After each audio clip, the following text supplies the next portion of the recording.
আসসালামু আলাইকুম। তো কেমন আছেন আপনারা? আলহামদুলিল্লাহ, আমি আপনাকে দোয়ায় ভালো আছি। তা দেখেন, সকালে দুপুরে রাত্রে আমি এই শালিকেরে খাওয়ান দিয়া রাখি প্রতিদিন।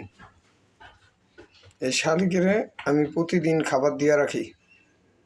আর আপনারা যারা খিচুড়ি খাবেন তারা চলে আসতে পারেন আলম ভাইয়ের দোকানে, ফতেজঙ্গপুর বাজারের পশ্চিম মাথায় শাহিজানা মসজিদের সামনে। এই যে পুষ্করিণী পার, এটা পুষ্করিণী, এই যে দেখা যাইতেছে পানি, এটা পুষ্করিণী পার। এখানে চলে আসতে পারেন। এই যে এখনও গরম খিচুড়ি আছে। প্রতিদিন সকাল 7:30 থেকে রাত্র 10টা পর্যন্ত টাইম দেওয়া হয়েছে খিচুড়ির। তবে আপনারা চলে আসতে পারেন ফতেজঙ্গপুর বাজারে আলমবের দোকানে। আর আলমবের পেজটা সবাই ফলো দিবেন, লাইক দিবেন, শেয়ার করবেন, সাবস্ক্রাইব করবেন। তো সবাই ভালো থাকবেন, সুস্থ থাকবেন।